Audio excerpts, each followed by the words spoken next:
left off class on, I was just day Monday, right? Left off class on Monday talking about early 15th century art of Italy and the move away from the international Gothic style and into something new. And the first artist, at least in this class that we'll look at, that really begins to signal that transition into a more modern style is Lorenzo Ghiberti with this relief sculpture that we left off class talking about. And in particular, in the story of Abraham being asked by God to slay his only begotten son Isaac, it's the figure of Isaac, the youthful figure of Isaac, that is really our, I don't know what we would call it, our shot across the bow, our signal of things to come. Because this figure looks unlike any of the sort of dainty, elegant figures that were standard in international Gothic works, some of which come even after this. And instead, his torso is modeled after a fairly thorough study on Ghiberti's part of ancient Greek and Roman statues. And I could have shown you any example, but I brought in this one from the Walters Art Museum. And I don't mean to suggest that he went to the Walters Art Museum or saw this particular torso, but only that the type of torso that you see with the movement of the body, very realistic movement of the body through space, the taut musculature of the torso, where you have this sense of coiled energy waiting to be used. His proper left leg forward, the right leg back, as if one leg is supporting the weight and the other is relaxed. All of this, Ghiberti learned from having looked at ancient Greek and Roman sculpture, like the example from the Walters Art Museum. And this is really our harbinger of things to come. This is where art is heading in Italy. This taking of right with Giotto and Duccio, when we looked at them, we saw that they too had been interested in ancient Roman art, but really only for the realism, right? That was the thing they liked. Chiaroscuro, modeling in 3 dimensions, breaking away from those Byzantine flat figures, something more realistic. And for them, that's really all they got from it. Around 1300, around 1400, we see artists looking at Greco-Roman figural types and then importing them into Judeo-Christian subject matter, right? And I'll use Christian as a blanket term because they're doing it from a Christian perspective, right? Even though it's a scene from the Hebrew text from the Old Testament, right? So that importation of Greek and Roman types into something Christian is the sort of second phase of things, right? And we'll see it frequently, regularly through the course of the 15th century. We left off talking about the context of this. It was part of a competition that was sponsored for a new set of works to adorn the complex of buildings that formed the cathedral in Florence, which was under construction at the time. The baptistry, this octagonal building here, is fairly old. It goes back to the 1100s, the 12th century, around 1150 or so. And the cathedral was built facing it on the site of an older building. And at the time that Ghiberti is working on this competition to decorate part of the cathedral, it's still under construction, so it does not have, for example, the dome on top of the cathedral yet, right? This big open space in 1400, right? This competition was to create a new set of doors that would be placed on the baptistry and would face the cathedral. There had been an old set there that was partially designed, we think, by Giotto and then carried out by sculptors. It still exists, and they would have moved those set of doors around the side, right, as they replaced them with the new set. And this is a very, very prominent site in Florence because processions came out of the cathedral and through these doors before they went out the side to take the procession into the city. So it's a very, very prominent location in the city of Florence. And it was, in fact, that area between the cathedral and the baptistry was referred to as paradise. Right? So this is a big thing, this competition. And it was sponsored by the supervisors of all cathedral works, which was one of the local trade guilds, the Wool Merchants Guild. And so, according to a historian writing about the Renaissance, in the Renaissance, there's this author named Vasari, Giorgio Vasari, who in the 1560s, writing in the 1560s, wrote a history of Italian Renaissance art. He was a pupil of Michelangelo, and he sort of wrote how we got here, right? That was his idea. And so it's called The Lives of the Most Eminent Painters and Sculptors and Architects. And he's really writing about the legacy of art in his hometown of Florence, right? So he's the one that says that Giotto is really kind of the first light of the Renaissance. He's one of the ones that comes up with that. And he gives us a wonderful account in his life, and so the book is set up as a series of biographies, one by one. Right? And so if you were doing Giotto, you could go back and read what he had to say about Giotto. Well, it's a really good source book for us. Even though half the stuff in it is like my dad had this saying, never let the truth get in the way of a good story. Right? And Giotto kind of said the second you come fake news or something like that. Embellished facts regularly. But one of the things he tells us is he gives us an account of this competition. And he says that there were 7 sculptors from all over Italy, primarily in Tuscany, that's the area around Florence. But 7 sculptors came in, each submitted their own project, and they decided from the 7, the winner, which is Ghiberti, right? And so at the end of class on Monday, we were looking now at the runner-up. We had just got to this point where of the competition panels, only 2 survived.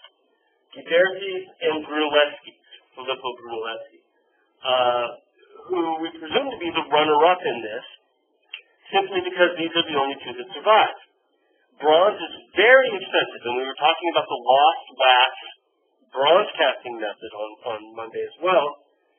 What we think is that they probably melted down the other 5 and kept only these 2, right, as the winner and the runner-up, and would then reuse the bronze for other works, such as the actual doors themselves, after they'd won the competition.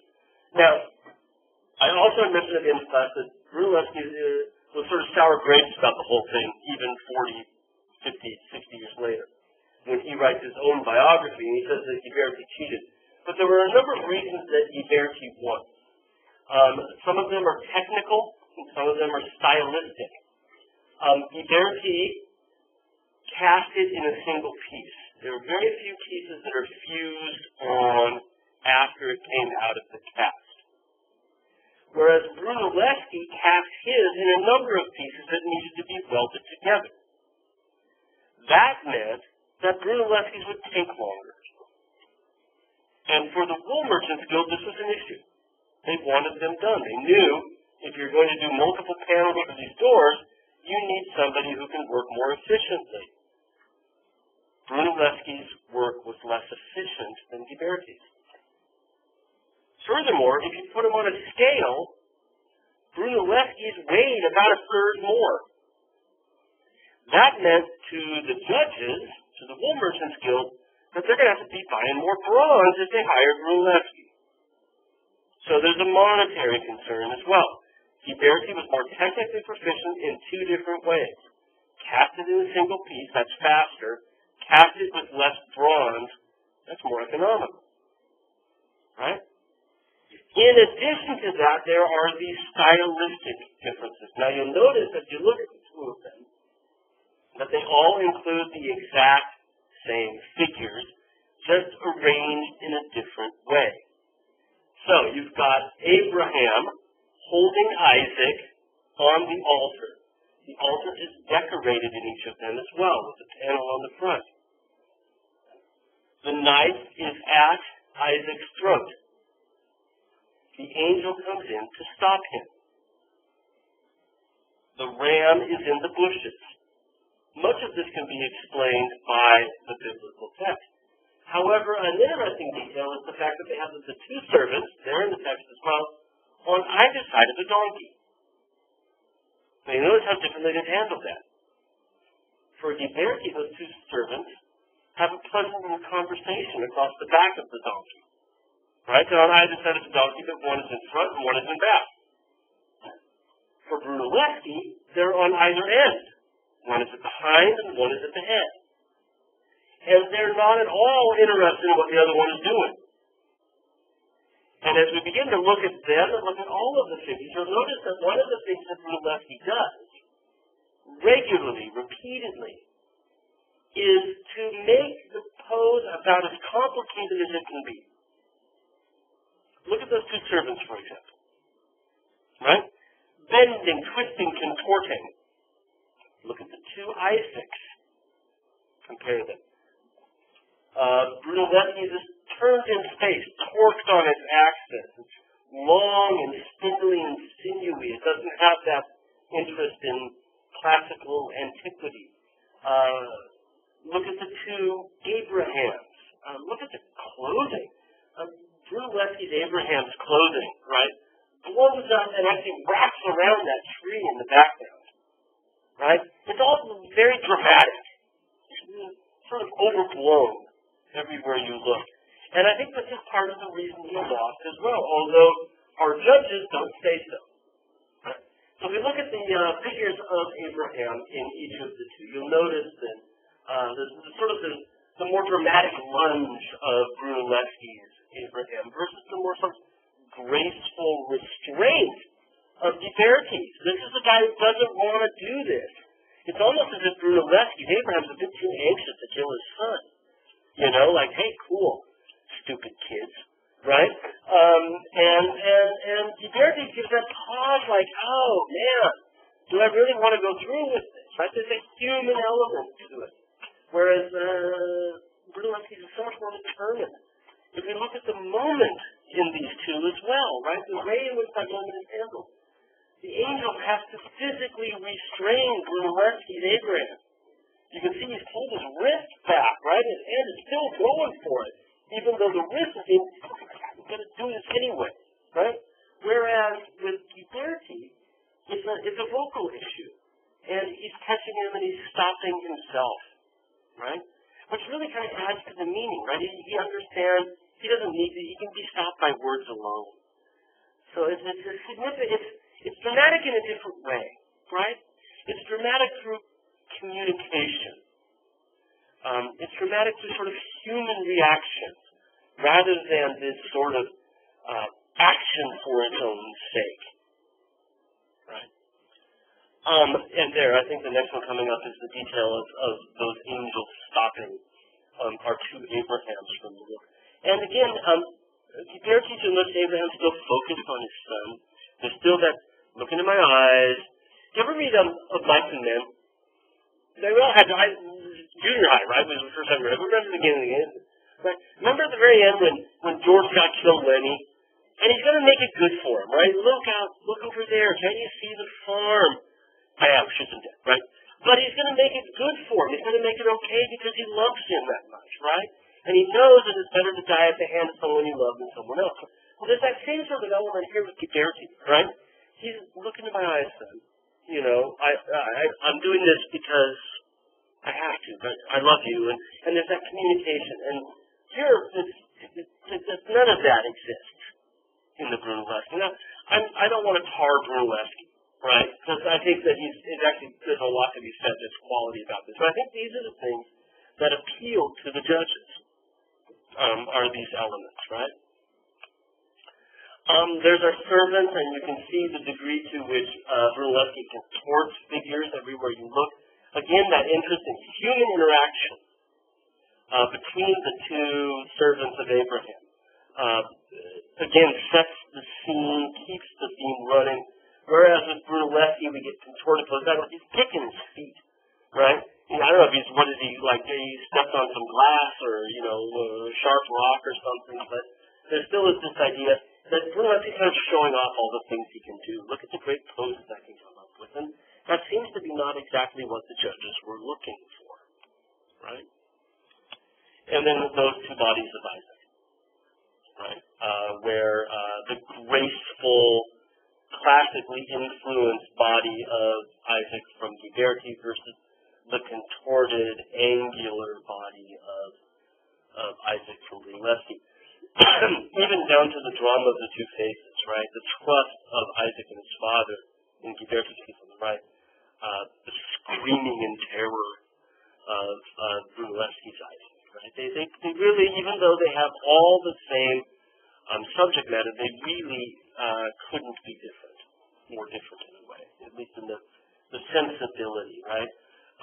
Part of me wants to also just even look at the two rams, right? Ghiberti's is relaxing, in repose.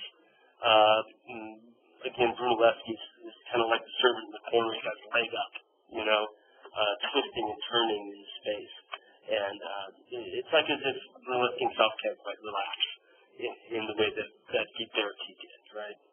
So all of these things, in addition to the economic and pragmatic issues about Ghiberti's greater skill in bronze casting, in addition to that, these changes in style that we see with Ghiberti's work, some of which are really forward-looking and are what we will see in art from this point forward. These things tip the scales for Ghiberti, right? And for us right now, and this will set the scene for the rest of today, that use of a Roman body type for little Isaac is a really important element. I don't think everybody looked back at this particular work of art, but we're going to see that this is the first time of many examples where we see 15th century Italian artists looking back to antiquity, and by antiquity I mean ancient Greece, ancient Rome, lifting those figures and implanting them into a Judeo-Christian scene.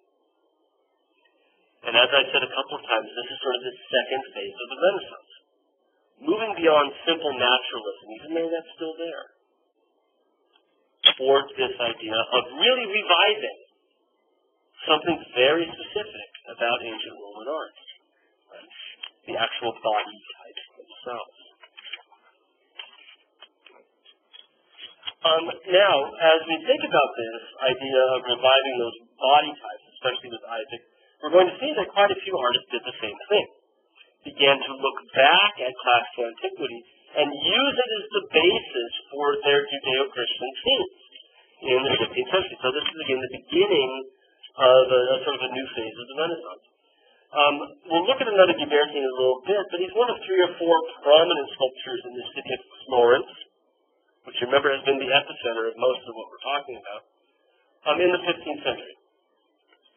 Certainly the towering figure of this group, the most important sculptor of the early 15th century in Florence, in all of Italy, is Donatello. I guess that's why he gets to be a mutant ninja turtle, right? Up there with Michelangelo and Raphael, because he's just that important, even though he's 2 generations behind them, right? So here is a sculpture more than life-size, about 8 feet tall, of St. Mark, right? One of the 4 writers of the Gospels, right? The Gospel according to St. Mark, one of the 4 lives of Christ in the Bible. And he's holding his book in his hand, although there's nothing on the book that tells us it's particularly that book or that it's him, right? If we look at Donatello's work, you can start to see some of the similarities. What we see here is the body sort of comes over this way, then moves like this. One leg bears the weight of the figure, the other one comes out and moves forward, and it's relaxed, right? And you can see that kind of situation here. The body turns a bit more because of the subject matter, right? Leaning away from that knife, but you still get the sense of the shoulder kicking away from the hip here. That's bearing the weight. So Donatello is also looking at ancient Roman art, Roman copies of Greek pieces for this. from your textbook, the place to point to would be the Paragon of Ancient Roman Art, a work that was used to teach, actually Greek art. This is a Roman copy of a Greek original. The original's been lost, but the original was used to teach artists how to do the perfect Greek figure. And the spear bearer, right? This is used to teach artists proper proportions, but also to teach artists how to handle this weight shifting pose, right? Where all of the weight is on one leg, where the other leg is relaxing. So weight being over here. At the same time, while that leg is flexed, his proper right leg is flexed, his proper left arm is flexed, right? And whereas his proper left leg is relaxed, his proper right arm is relaxed. They have this opposite control, right? Left to right, right to left. And the body turns, the hips turn this way. You see that? The left is a little bit forward, right? But the shoulders turn back the other way. Really subtle, right? And then the head is supposed to turn this way, the head turns this way. So again, you get these shifts, right? Hips, shoulders, head. Back and forth, right? This is all part of what was considered to be the proper way to do the figure in ancient Greece and Rome. And Donatello is picking up on that. Right? His figure is ostensibly a closed version of this, with certain things moved around to fit the subject matter. So his arms and dropped it in to hold that book. This hand that's relaxed in the Greek work, right, is over here on it in almost exactly the same position. And if you check out the feet, right, you'll notice the one is back and on the toe, so it's not bearing the weight, whereas the other one is perfectly flexed, right? So he's definitely been looking, studying, and incorporating these pagan images, right, these pagan figures to the Christian, into Christian subject matter. Yeah. So when you try to make it because all your steps are not a figure much more muscular. Well, that's part of the revival that we're talking about, right? If we go back to what we were just talking about a second ago, we'll run back a couple of slides here, right? One of the things that we see with Ghiberti is that increased sense of muscularity, right? This figure has real spindly legs, kind of thin body, right? No emphasis on the idealized, perfected musculature, right? Whereas with Ghiberti, we've got that, right? So that is what I've been talking about. That's the basis of this revival of ancient Roman types, right? The Romans were into it. They got into it because of the Greeks. The Greeks started this already in the 6th century, but living in fruition in 5th century BC, right? Romans loved it, kept it going all the way to the 4th century AD, right? At that point, it's replaced because for Christianity in the Middle Ages, this interest in the body, the human body here on earth, right, is problematic when you're trying to make art that focuses your mind on the spiritual world, right? And you know what? Why should you care about what happens here on earth? Why should you care about having a really great body, right? They cared more about things that would direct your attention towards heaven. So we lose it. Not all the time, for the most part. And so that's going to get, and that's really the hallmark of the Renaissance, is that return to that muscularity. Now, big is going to be taken two ways. Just big that way, and then it's big versus like a statuette or an 8-foot figure like St. Mark. like, I mean, this looks like human, natural, but we're at the way they started making it look like. Well, you're hitting on, I think, something that is a sticky wicket, right? So, when we look at Polyphytus' figure here, right, or most classical new figures, we talk about them as being realistic, but they're not. Nobody really looks like that, right? And in fact, the muscles, look at the way that they're, that area sort of defines itself from right? That just doesn't in reality. Although it's based on studying, right? The muscles, you understand how the muscles work. You understand how the relationship, but it's not really realistic. And it's idealized. It's perfected, right? And that was a hallmark of Greek art, something the Romans picked up on. Right? And I think that's one of the things that we'll talk about if we look at sort of what's different about the two of them. There's a sense with the St. Mark that that's a personality. That's an individual, right?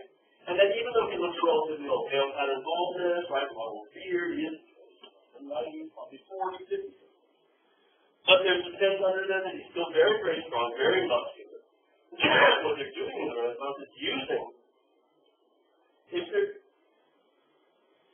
the Middle Ages, they avoided the body because it reminded us of here, rather than heaven.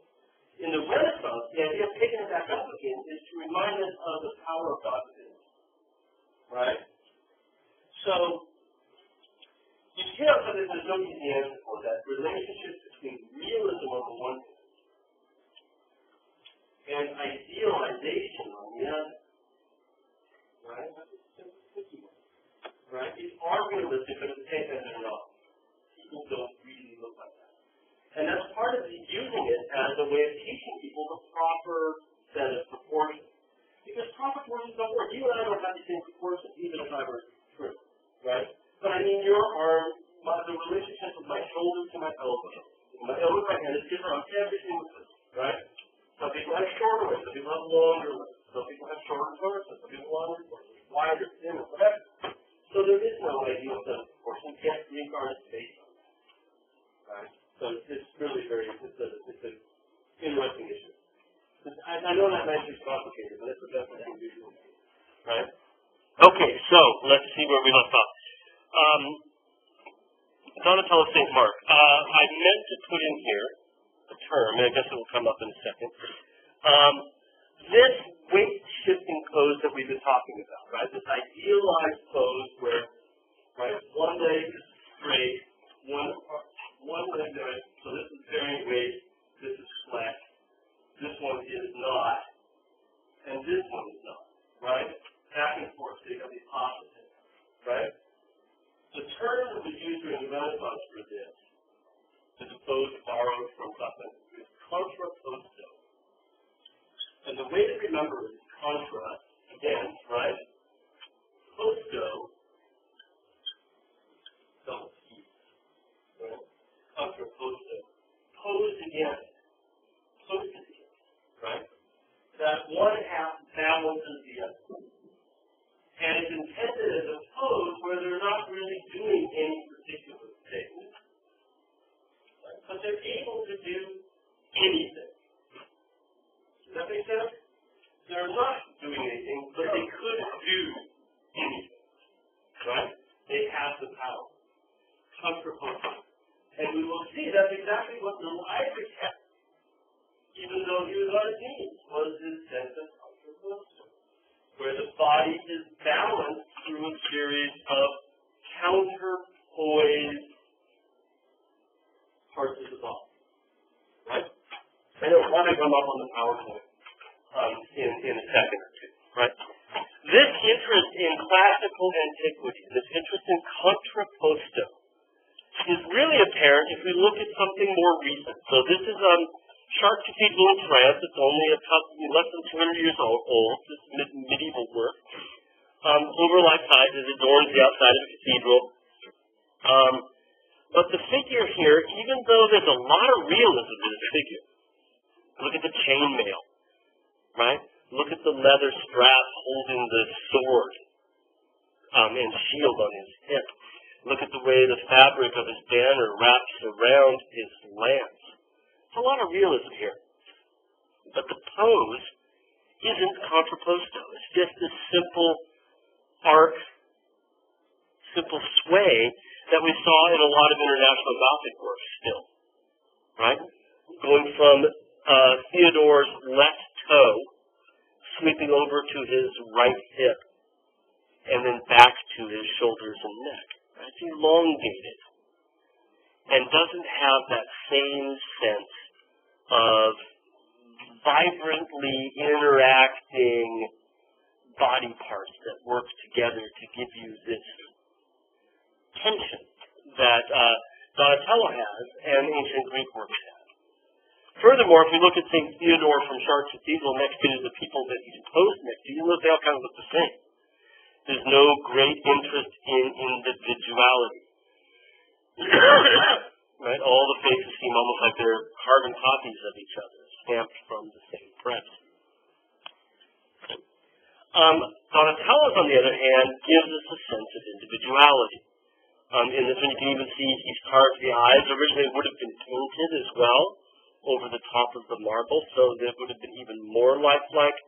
But there's a sense he's trying to capture an individual. There's also a sense that with the busyness of the beard, the sort of activity of the beard, that he's trying to give us a sense that this is more than just stone. That this is a living, breathing figure that's sort of captured in the insides of the stone. Right? It's human. And this humanity is a key to the Renaissance. It's something we've seen going back to Giotto. So whether we're talking about just the simple naturalism of early Renaissance art, or this interest in Greco-Roman types, we have an interest in humanity. And there is within the Renaissance a catchphrase that we see used throughout Renaissance literature. And that catchphrase is that man is the measure of all things. Man is the measure of all things. And what that means really is that human understanding, human engagement, even when it comes to spiritual matters, is the most important thing. This is the birth of humanism for the modern world. Right? An interest in human interactions, an interest in man himself. Right? So if we think back to the Ghiberti panel that we just saw, what set it apart from Brunelleschi? That humanity, right? That interest in emotions, not necessarily drama for its own sake, but emotions. And for Donatello, there's also that sense of he's trying to give us an individual.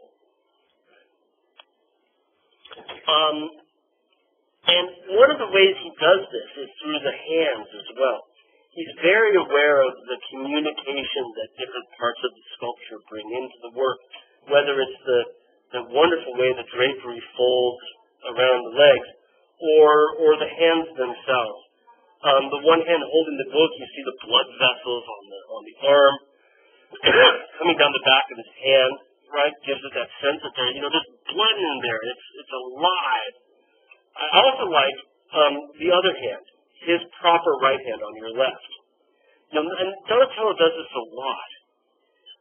It's fidgeting with the fabric. He's not standing still. Even though that's the relaxed hand in contrapposto, right?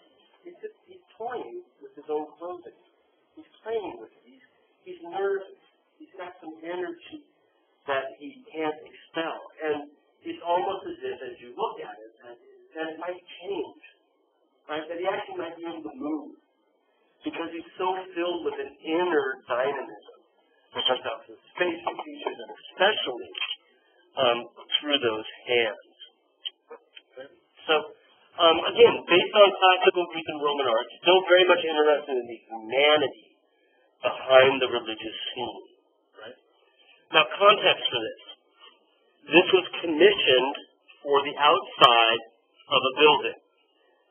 Sat in a niche. It's no longer there. It's in a museum because if it were outside, it would weather even worse than it is. So a copy's been cast as it has been put in the niche outside. The name of the building is Or San Michele.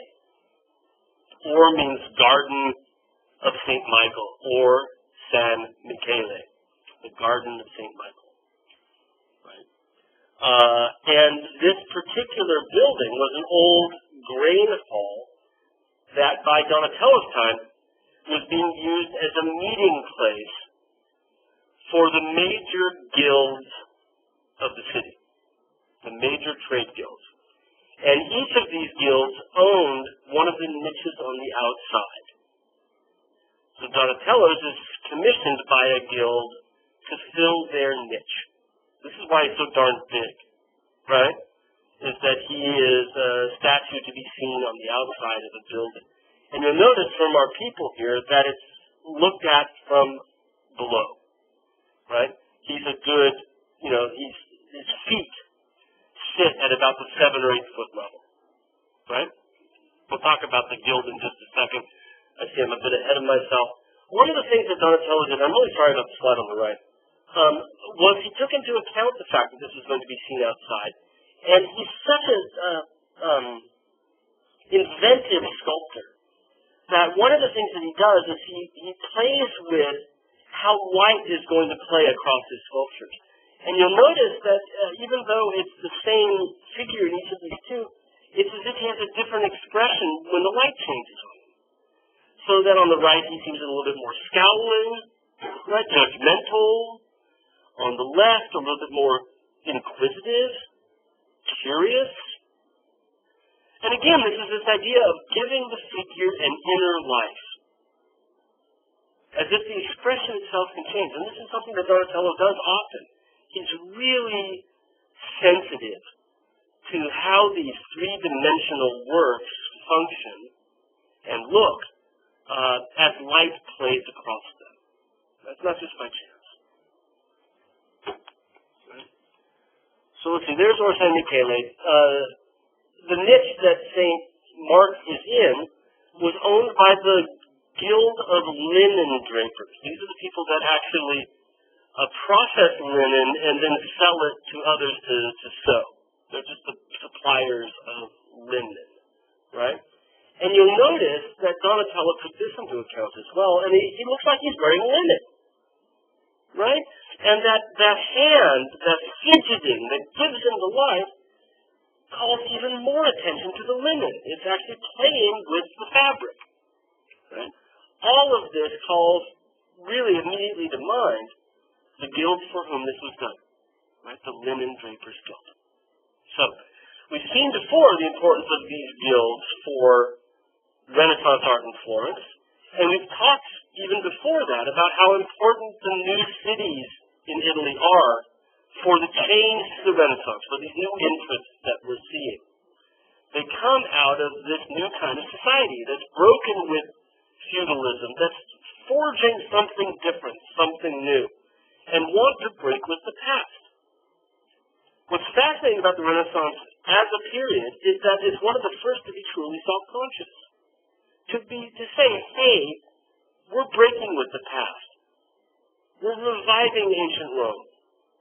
To say so. Many times for us as historians, when we talk about a period of art, say the Gothic period that came before it, those terms are art terms, historians' terms. Renaissance is their term. They knew what they were doing. Right? They were very conscious about this and spoke about these concerns. Right? Now, your text gives us quite a few Donatellos. I'm only going to focus on one other one. This wonderful David, also in the same museum as the St. Mark in Florence. A bronze sculpture, significantly smaller. It's only about 4.5, 5 feet tall. Just a little less than life size, whereas St. Mark is around 8 feet tall. So you have to imagine if they were side by side, he'd come up to about Mark's elbows or so, right? Although here in class they look like they're exactly the same size. Looking at them side by side, this kind of brings up your question about body types, right? Because this one is much more dainty, much softer looking, right? It's effeminate. It's very effeminate, right? He's still got baby fat everywhere you look. The thighs, the pecs, the abdominals are still very, very soft. Yeah. Bingo, exactly. So, you're ahead of me, but exactly right. Why did Donatello make this change from something so powerful and sort of intense to something else? Is that David was the boy king. And he's emphasizing that prepubescent, or maybe just pubescent, aspect of David's story. But keeping that in mind, if you looked at the two of them, it'd be hard-pressed to say they're by the same guy, because there's not a consistency in the body type between the two of them, with the exception, of course, of the pose. Right? If you imagine beneath the robes of St. Mark how he's posed, you can see that both of these come from the basic same contrapposto type, where the right leg bears the weight, his right leg. The left leg is slack and bent at the knee. The left arm is more flexed than the right arm, comes across the hip. The right arm entirely relaxing in the case of the David, leaning on the sword that he's carrying. Right? So, despite the fact that they are dissimilar in that body type, the pose itself has certain similarities. Now, again, why? And that's the question Derek, right, brought up already, which is, of course, that the style of the work adds to the meaning of the work, right? That there's a connection between the body type and the story at hand. A big muscular body like St. Mark's or that spear bearer simply would not do. Right? So, what does Donatello do? He looks at other classical sculpture. About 100 years after the spear bearer, the most prominent sculptor in ancient Greece was Praxiteles, and his figures were significantly softer looking. In fact, he was known in ancient Greece as being the sculptor who could best render flesh. So Donatello wants to make David look young. He wants to make skin, and this is cast bronze, right? Not carved marble, the David. It's cast bronze. He wants to make that bronze look like soft skin.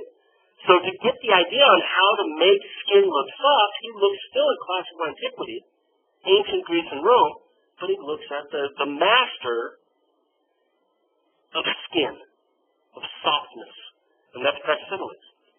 And even with this, you see that even though it's still in contrapposto pose, it's got more of a sway, just as Donatello's David does, right? And that fleshiness, that sense of the skin that looks so soft that you might want to touch it, continues throughout this work. Now, it's one of the first freestanding bronzes, almost life-size, since the ancient world. Because the Middle Ages didn't like the human body so much, right? Didn't want to revel in it. They tended not to make full-size bronze statues like they did in ancient Greece, or even full-size marble ones for that matter, right? That you could actually walk around. Donatello's is one of the very first. It's a freestanding. It's meant to be seen not up against the wall, but you could actually walk around it. Since antiquity. And again, that's a sign of the Renaissance, something new. Rebirth of an interest in the human body. I mean, if you look at the feminine from the front, well, here he is from the back, right? Very androgynous figure. Just everything as soft as it can possibly be. Even the stone he's holding in his hand, right? This is David just after he's slain Goliath, right? So he's still got another rock in case he needed to throw it to help us to identify him as David. But even the rock doesn't have any sharp edgedness, right? Everything is soft. And Donatello wants you to look at it and think about softness, to emphasize this idea that this is David through whom God is working, right? Not of his own power, but through the power of God. Is he able to defeat the giant Goliath, right? And if we look more closely at this rear view, you can see what he's standing on? He's got the relaxed foot is on the head of Goliath, right? And we'll look at a detail of that in just a second. So the slack leg from the contrapposto pose is resting, that foot is resting on the chin of Goliath. And his locked legs in, we're seeing the helmet of Goliath here from the back. And you'll notice that there's a feather on the helmet of Goliath. And to emphasize this idea that is soft skin, that feather goes woohoo, way up. Way up, tickles the inside of his thigh, right? And that's there's a homoerotic overtone to it, but that's not the point, I don't think. I think the point is simply to drive home this idea that this is soft, right? That David is not thus. That there's this motif of touch that adds to the softness of the figure. And that motif of touch is picked up by the feet as well. Here's a close-up, sorry, it's kind of grainy, of the head of Goliath under his foot. And you'll notice what David's doing with this, because this is so creepy when you think about it. Right? This is the stuff. That's the neck. Okay? That's the bloody son of Goliath right here, right? Because after he throws, knocks him down to the rock, he goes up and he does it. So we're seeing a very particular moment here. After he's first standing in front, look at what I've done, right? Not only have I knocked down this giant that couldn't possibly think of killing, I've done that, or knocking him down, but I've also been able to chop off his head. But what he's doing with his foot is it's just disgusting, right? He's got the hair of Goliath's beard wrapped around his big toe, right? And he's just sort of toying with it. He's sort of like, look at the hair, look at the foot. And if you think about the realism of this, right, this is a bloody, matted, bloody beard of Goliath. It's just disgusting. He's just like, no big deal. But it adds to that sense, right, that touch is routine. That he's touching the feet of Goliath. But it also gives David this incredible sort of presence in that he's unaffected by what he's doing. Right? He's utterly unaffected by the gore, the violence, right? The activity he's just been able to do. And it goes back to sort of this being a 14-year-old kid. Here's a really nice detail of his face where you can see how, we talked about how bronze has to be treated after it comes out, where you sort of scratch away at the surface to cut off all the bits that were sort of bubbly or funky and whatnot. So if you look at his face, is there anything there that suggests that he has any idea about what he's really doing or what it might mean?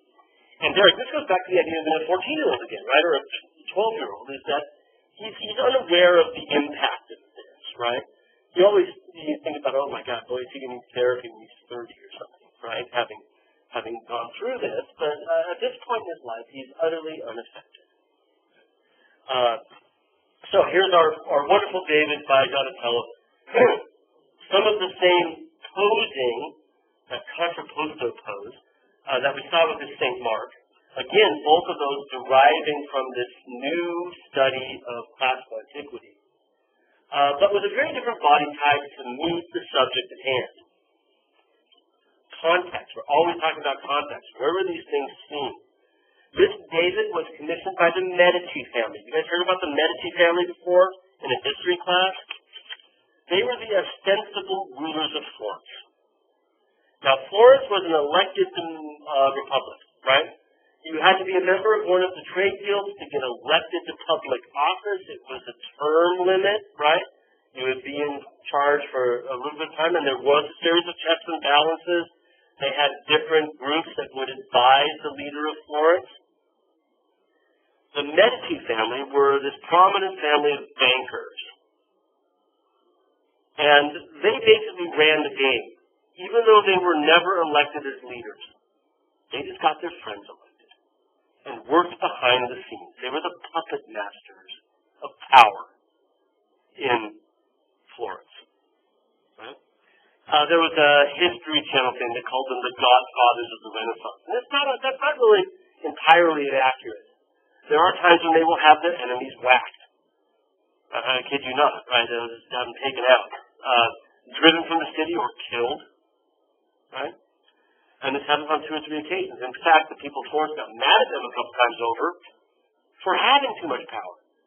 Cosimo de' Medici, the father of the family, really, was driven out of Florence in 1433. Driven into exile because they said, we don't like the way you guys are controlling what is supposed to be a government of the people. He came back a year later, more powerful than when he left, right? They're going to come up again. The Medici family we're going to hear about a lot when it comes to talking about Renaissance Italy. They are absolutely the power brokers of the Renaissance. By the 16th century, they'll be the popes. Right? At this point, they're just the leaders of Renaissance. This is their palace in Florence. This is the inside. There's the door to the street outside. The David originally was here, right in the center of the courtyard. So when you came in from the street, you saw him there. Now, this is important for us because symbolically, the city of Florence had begun to see David as their surrogate.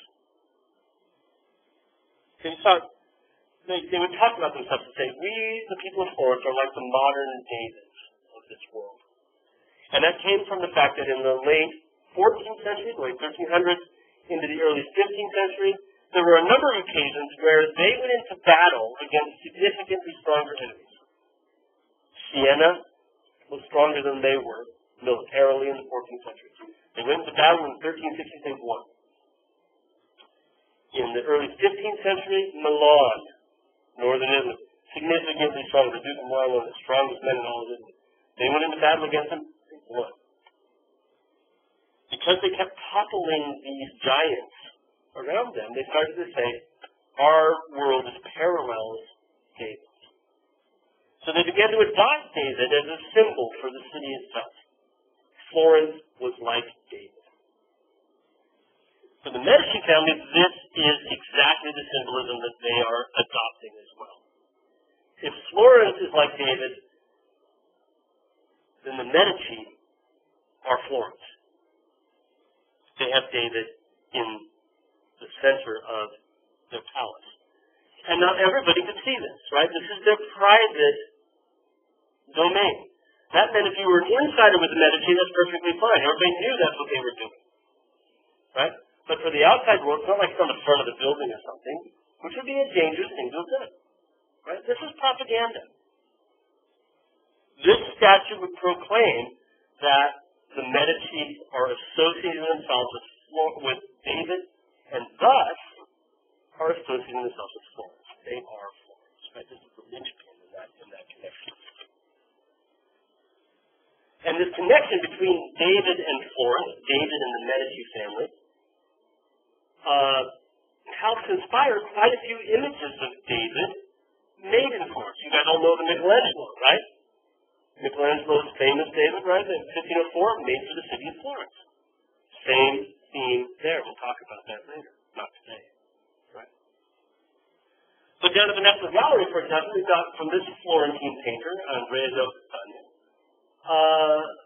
this painting of David with the head of Goliath beneath his feet, raising his hand in battle as if he's saying, is there any more giants out there to kill? Right? Look what I did to this one. Already cut his head off. You can see the rock stuck in the middle of his forehead. And he's got another one on the sling waiting to go. Right? Looking for more giants to kill. This work was made for a Florentine. We don't know who for sure, but it's a shield. It's about 4 feet tall. It's a decorated shield to be carried in a parade. Never in a battle, but in a parade. So it's painted on leather that's been stretched across this wood frame. Right? That accounts for the strange shape of it, is that it's a shield. Right?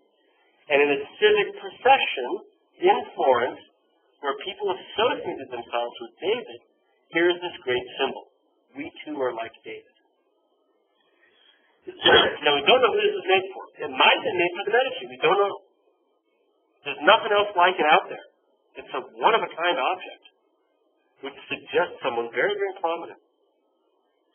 But even if it's not made for the Medici, it's certainly made for someone who shares their idea that they are like the city that they inhabit. And like that city, they're looking for giants to kill. Right? They are like David. We also have a David in the basement of the National Gallery by one of the two Rossolino brothers, not sure which. Right? And this one came out of the palace of the Martelli family. Not much we know.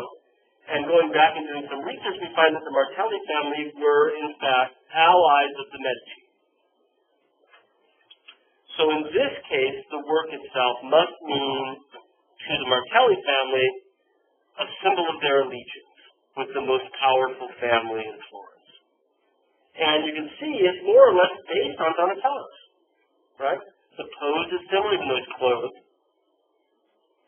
The foot rests on the bloody stump of Goliath. It doesn't have that great interest in the details and how they add up, right? The beard hair doesn't go around its foot, but it's right there on the bloody stump. Carved from marble rather than cast bronze. Hand in basically the same position, although it does not have a rock in it. And instead of resting on the sword that he cut the head off with, he's got the sling that comes down over his foot. Okay? And you can see the degree to which this sculpture is based on Donatello's. And that is certainly intended as a way for the Martelli family of showing their allegiance. That David was, for them, not just a link to Florence, but a link to the Medici family. It shows that other people got it, the propaganda that the Medici were making with this statue. So, Donatello and others were beginning to see with this little offshoot of David. We're starting to see with Ghiberti and Donatello this idea that in the 15th century, the Renaissance means more than just naturalism or realism. That it begins to mean the quoting, the borrowing of ancient Roman and Greek body types and putting them into Christian imagery. Right. And so far we've been primarily looking at sculpture. But let's turn back to painting for the rest of the class. We left off talking about the International Gothic style, right? With Giuseppe da Fabriano as a sort of late proponent of International Gothic, where we have an interest in refinement, elegance, opulence, no great interest in contrapposto. If you look at the feet of the figures, you'll notice they seem to sort of hang. No great sense of weight to the figures. Gilded backgrounds, right? Very unnatural. And at roughly the same time, we have other artists going in new directions. Breaking with the International Gothic style in painting as well. So for us, Ghiberti began to break with International Gothic style by bringing in that Isaac figure, that muscularity, right? In painting, we also see some interest in contrapposto, in figures that look as if they were derived from ancient Greek statues, but we also see an interest in realism for the setting. In the Strozzi altarpiece on the left, you'll notice that the ground, we talked about this, the ground is tipped up. So you almost have an aerial view, right? You see the front figures from the side, and then the background tips up like that. And you can see way back into the distance because you're looking down on it. And the ground fills all but the top strip of the painting. With Masaccio's work on the left, we're basically at eye level. And when figures move back into space, they don't move up the picture frame, right?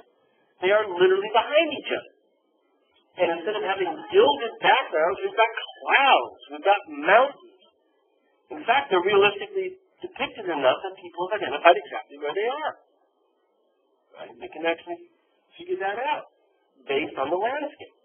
And it is just outside Florence, which is where he was painted. We raise your hand. There's a sea. A thing, yeah, we'll talk about the subject matter in just a second, right? So, but yes, there's actually one scene, two figures are seen, one figure is seen 3 times, and another figure is seen twice, so we'll get to that in a second. I want to talk about the style first, because that's the order the slides are coming up, right? So, that's the problem with this, is I love to answer questions as they come up, but shuffle ahead 10 slides and shuffle back 10 slides. Hang on to that idea and we'll get there, okay? But I front-load the slides in my office. And so here's what's coming up next, is to talk about that with this, you can see, with the figure of Christ in the center, that there is again an interest in contrapposto being implanted into the scene, manipulated for the image. So the arm sort of fiddling with the fabric, the other one pointing in a direction, but again, Christ's proper right leg holding the weight, his left leg back in space, right? So again, an interest in these ancient Greek statues. The figure on the far right also has, again, something quite similar to contrapposto pose. I love this sort of natural. I've never seen this before. This is a new detail. I just got this one off the internet. I like how his fingers are wrapped around that cane, right, and almost torqued off to the side as he's holding that cane. But again, the right leg holding the weight, the left leg relaxing, right? One arm flexed. Again, he's manipulating. He's not following it slavishly because he needs to make it work with the scene at hand, right? Now, again, as I said, I'll get to the subject matter in a second. I wanted to mention one more thing. So this contrapposto for you term that Masaccio and Donatello are both using. The other thing that Masaccio is using and Donatello is not because it doesn't apply is a way of constructing three-dimensional space on a two-dimensional surface, right? Masaccio's work provides a very strong illusion that space goes back systematically, rationally, into the distance. And the way he's coming up with this, the system they're using is in fact brand new. And this is a system called linear perspective. You guys heard of linear perspective before? You ever done this? I remember in junior high beginning to learn how to draw in linear perspective. Right? One-point perspective. Which is the idea that parallel lines, when you look at them, and they move away from you, will converge at a single point on the horizon. Right?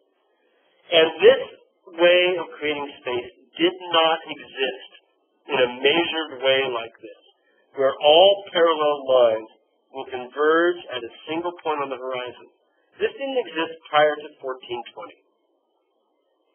When Brunelleschi, our loser, right, figured it out. Figured out that if you closed one eye, then everything would appear, if it was parallel, to converge at a single point on the horizon. This was then published later by Alberti, who gave credit, even plagiarized, in a book called On Painting, or How to Paint. And here's a plate from that book where he says that in order to construct space on the picture plane, right, on the surface, you should choose a horizon line that is the height of the tallest figure. Right? That's our little guy A there. Draw the horizon line, choose any point to be your vanishing point, and map out the ground plane for everybody to stand on. On the left shows you how to get things to get smaller as they move back in surface, right, which we won't get into too much.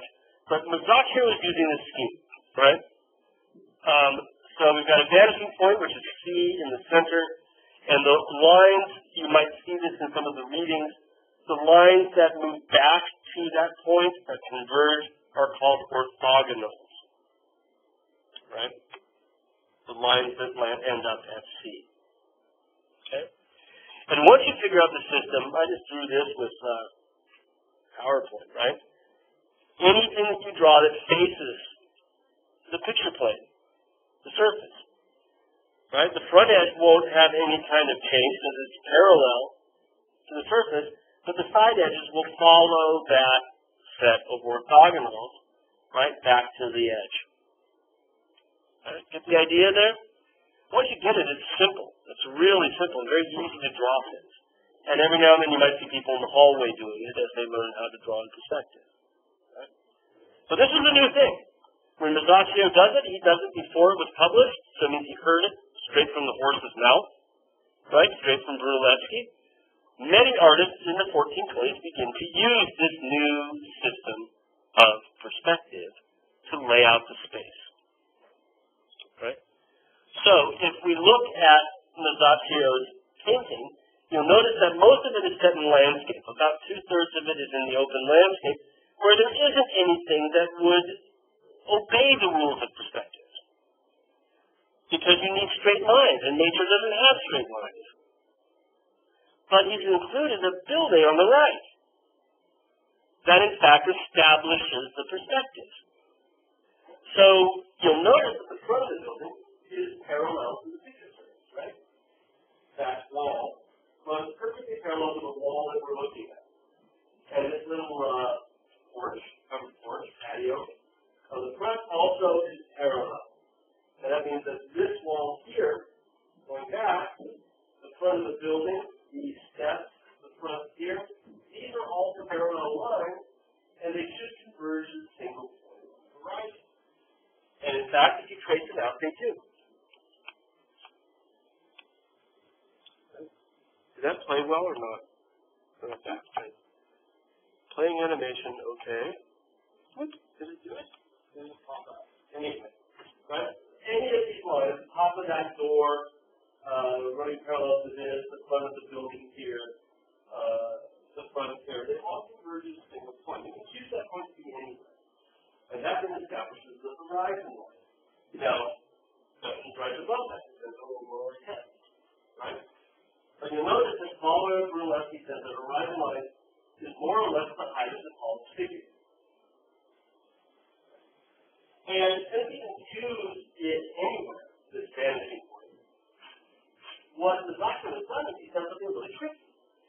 He's chosen this vanishing point to be the eye of Christ. Because like it or not, or know it or not, what perspective does is it kind of helps you to look and focus. Right? Not only does it tell you where the best place to stand is looking at the picture. Right? In this case, the best place to stand is right in the middle. But your eye tends to trace those lines anyway. And that means that he's using the perspective here in a way to get you to focus on Christ. It pushes your eyes directly toward the nexus of the scene. And with this new interest in perspective comes something that we haven't seen before. The halos are in perspective. All of the halos that we saw going back to Giotto, Duccio, right? They always sat on the surface, circular, like this, right? Now they're tipped up as if they've been nailed to the backs of their heads, or glued is a better word, right? So everything is rendered in perspective. And it's because it's this brand new thing for him. Now, subject matter, right? You asked about the story. We can finally get there now that we've gotten through these slides on style, talking about how that ties into the story. The tribute money.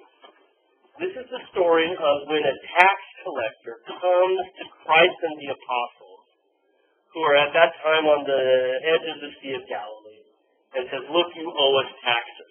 You got to pay tax. Everybody's got to pay the tax. And the apostles immediately say, no, we don't. We are only following Christ. We don't follow, the Roman emperor. And Christ says, shut up. This is the Trowbridge version. Shut up, guys. You got to do what's right. So you'll notice that the one guy without a halo is right here with his back to us in that mini skirt. Right? That's the tax collector.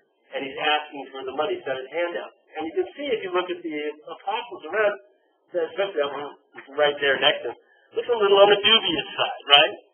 Get the heck out of here. We're separate from the state. And Christ is saying, quiet now.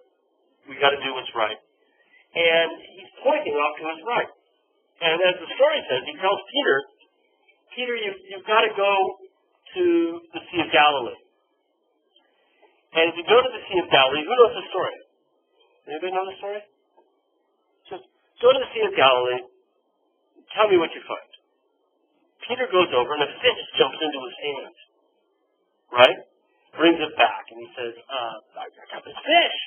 And Christ says, look in its mouth. So Peter reaches in, finds a coin. And Christ says to him, who is on the coin? It's Caesar. Christ says, give to Caesar that which is Caesar's. give the coin back to him. So there's this miracle that's going to take place, okay? Where he's going to find the coin to pay the taxes in the mouth of the fish. So there's Christ telling Peter, go to Galilee, where the miracle will happen. And you'll notice that's been backgrounded, right? And that this whole story is taking place through human contact again. So it's about the tax collector talking to Christ. Christ now talking to St. Peter. Peter's wearing this orange and blue robe, right? And I just love this sort of, Peter's a follower of Christ. The Christ going to go there. He goes, you mean over there? And the two hands are parallel to each other, right? To give you that sense of how do you make talking in a silent picture? Through gesture. And also to accentuate the fact that Peter is going to follow Christ's directions, right? Go over there. You mean over there? Yeah, I mean over there. And so in the background, we see the actual miracle, because the focus is on the human side. And there is Peter, taking off the orange robe, still got the pie plate on his head, right? Reaching in the ground, you see the size of the fish, jumping out, and he's got his mouth open, and actually has the detail of that, right? And there you can see, this is all in fresco, right? This is all the water-based paint and the wet plastic Doc Jogger doing. And he's reaching there to grab the coin, okay? So this is sort of the second part of the scene. First part's in the middle, going over there. There's Peter now getting the coin, and the last part of the scene is on the far right, where Peter's put on his orange robe again. Peter's now a third time, and the tax collector appears again, and he's now giving the coin back to the tax collector. Right? There's our subject matter throughout. Right? But again, even though it's a miraculous scene, right? Even though this scene is really astounding, when we look at it, it's all told in human terms. It's all about conversation. It's all about interaction. It's all about humanity, which is a hallmark of the Renaissance, right? With, again, this new injection of Roman body types into all of that. Right? Okay, that's 6:15. We've got a lot more to talk about with this, so we'll continue with Chapter 8, early Italian Renaissance art, on whatever the next day we meet is, Monday. And we'll be moving from there to Northern Europe, which I like a lot better. So we got that to look forward to next week. All right? Probably the next worksheet will be distributed pretty soon. Right?